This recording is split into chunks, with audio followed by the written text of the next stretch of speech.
Oke guys, welcome to Daily Charting with Toshi, di mana kita akan daily chart your favorite cryptocurrencies.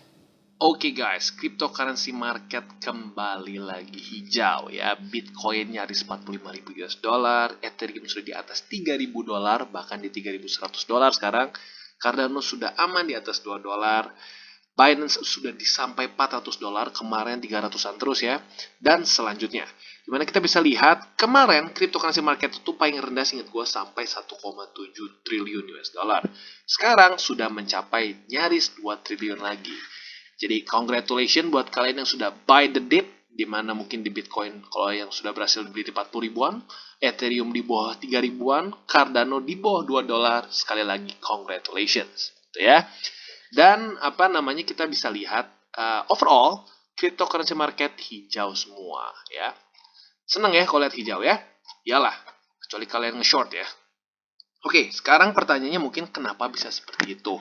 Kenapa dalam ya bisa dibilang 24 jam terakhir kok bagus ya cryptocurrency?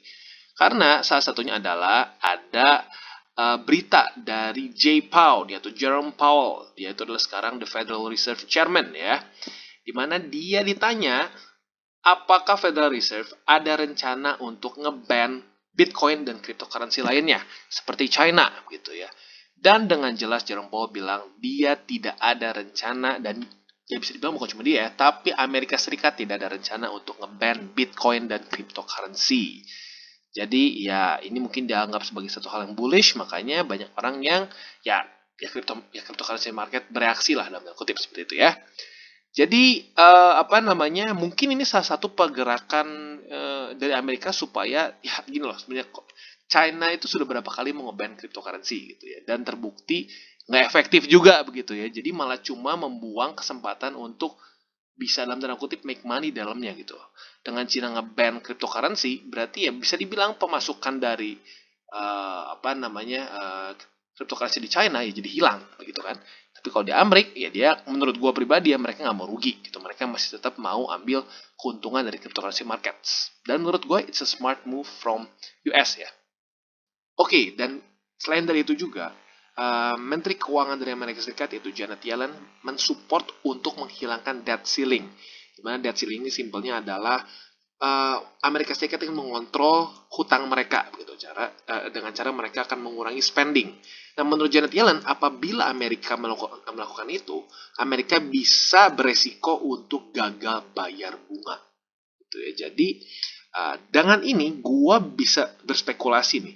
Jangan-jangan nanti untuk tapering di bulan November tidak akan ngefek separah seperti dulu. Itu kenapa? Karena ini kalau tiba-tiba stimulus ini semua tiba-tiba diberhentikan, ini menurut Janet Yellen akan membuat banyak default, di mana mereka orang-orang tidak akan bisa membayar hutang mereka.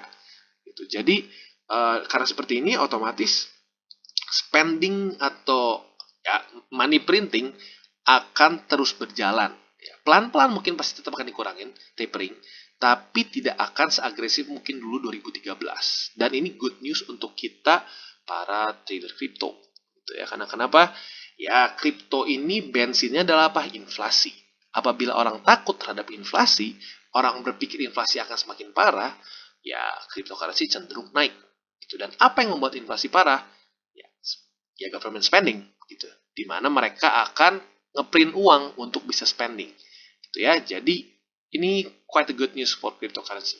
Oke, dan buat kalian yang mengikuti Plan B ini atau 1 trillion US dollar, ini satu akun anonimus yang membuat model price prediction dari Bitcoin, di mana sampai saat ini cukup mengerikan. Dia membuat satu model yang cukup akurat gitu ya. Dan dia Agustus prediksi akan close di 47.000 dolar, dan ternyata September benar lagi guys. Dia prediksi akan 43.000 dolar dan benar kurang lebih close di 43.000 dolar ya di Oktober ini ya. Di September kemarin ya. Dan menurut dia next targetnya di Oktober akan 63.000 dolar, November 98.000 dolar, dan di Desember akan 135.000 US dollar. Gitu ya. Dan buat kalian yang masih hold crypto kalian dan tidak panic sell, congratulations. Oke, Bitcoin kita bisa lihat kemarin close di 43.818 dolar ya. Puji Tuhan ya, sekarang naik lagi ya dan tidak nembus 40.000 US dollar. Kenapa bagus? Karena secara weekly-nya dia tidak dia menjauh dari MA20, which is good ya. Ya seperti gue bilang di sebelum-sebelumnya juga, ini di daily bisa terlihat jelas bahwa dia sangat tertahan sekali dengan support dari Fibonacci yang warna biru ini ya. Dan kita bisa lihat di 4 hourly chart, dia sekarang sedang berusaha untuk menembus MA 200 ya, lagi menuju ke MA 200 gitu. Nah, kalau di daily kita bisa lihat dia lagi berusaha untuk menembus MA 20 dan 200. Jadi PR Bitcoin adalah satu, jangan sampai mau dipukul oleh MA20 di daily ya. Jadi dia harus close di atas MA20 dulu minimal. Lebih bagus lagi kalau dia bisa close di atas MA200 juga. That's the best case scenario untuk Bitcoin. Dan lebih penting lagi, saat dia sudah tembus, dia harus hold MA200 dan 20 untuk menjadi support dia. Itu kurang lebih untuk Bitcoin. Dan selamat buat kalian yang sudah ambil posisi di 40.000 US dollar. Seperti yang gue bilang di beberapa DCOT sebelumnya, 40.000 US dollar ini salah satu poin yang cukup bagus untuk beli Bitcoin atau nambah posisi di Bitcoin ya. Jadi selamat buat kalian yang sudah beli di 40.000 US dollar. Oke guys, dan untuk Cardano kita bisa lihat bahwa dia masih di daerah Fibonacci all time high sebelumnya ke swing low ya. Dimana kita bisa lihat di sini ke swing low di daerah sini ya. Dan benar kan, dia masih terjebak di daerah sini. Sekarang apa yang harus dilakukan oleh Cardano? Yang harus dilakukan oleh Cardano adalah dia menembus daerah merah sini. Itu di tepatnya itu di harga ya, kalau bisa dia di 2,20 sen lah biar bersih. Dia bisa close daily di 2,20 sen. Itu bagus sekali untuk price action dari Cardano kalau dia bisa close daily di atas $2.20. Oke, dan selain dari itu juga, jangan sampai Cardano di daily bisa dipukuli oleh MA20 gitu ya. Kemarin sebenarnya kan sudah ada rally nih bagus. Tapi dia langsung lemah terhadap MA20, turun lagi. Jadi, Cardano jangan sampai melakukan movement seperti ini lagi. Dia harus berhasil menembus MA20 dulu. Itu yang paling dekatnya dulu deh. Dan close daily di atas $2.20. Dan kalau kita lihat di 4 hourly chart ya, sebenarnya not bad. Kita bisa lihat Cardano sudah berhasil keluar dari channel support Fibo yang warna biru ini ya. Kemarin mantul-mantul terus di sini, akhirnya berhasil breakout. Jadi not bad untuk Cardano. Apalagi kalau kita lihat secara fundamentalnya, sekarang Cardano akan menginvest, tepatnya bukan Cardano, tepatnya si Emurgo. Jadi Emurgo itu seperti yang gue pernah bahas di video gue sebelumnya, Emurgo ini adalah perpanjangan tangan untuk yang versi komersialnya gitu untuk Cardano. Karena Cardano ini ada 3 sebenarnya. Ada Cardano Foundation, di mana dia akan mengoversee semua dari pengembangan Cardano Network. Lalu ada IOHK. IOHK ini adalah spesifik untuk membangun code-nya lah dan membangun peer review dan lain-lainnya.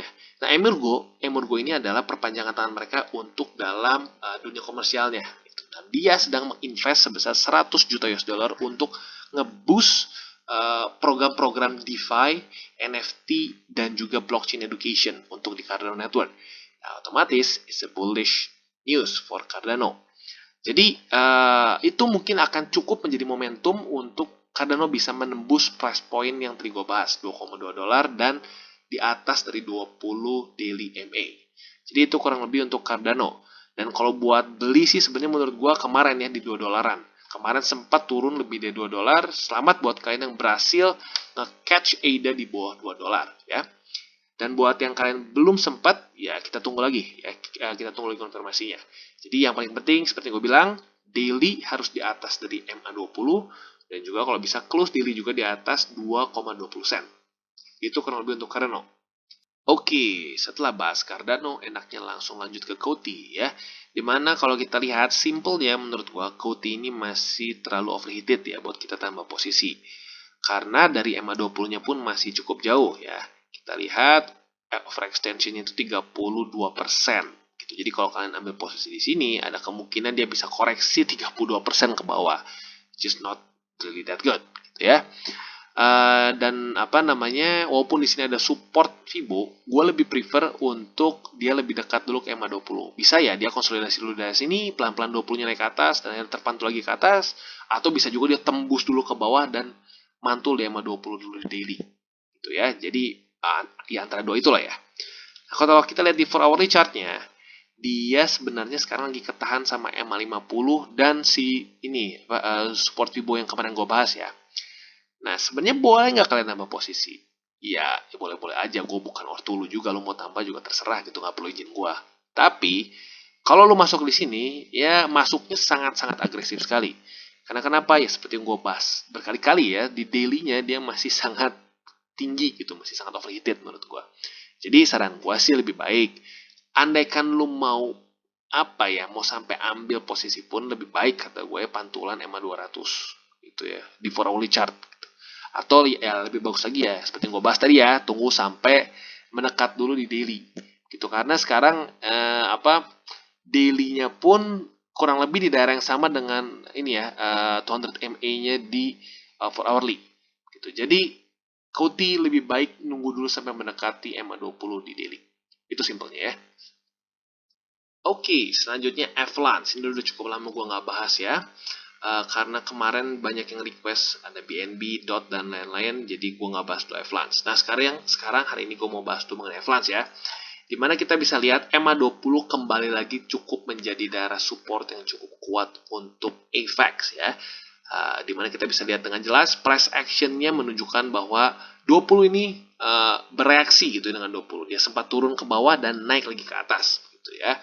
Nah, kita lihat di 4 hourly chart.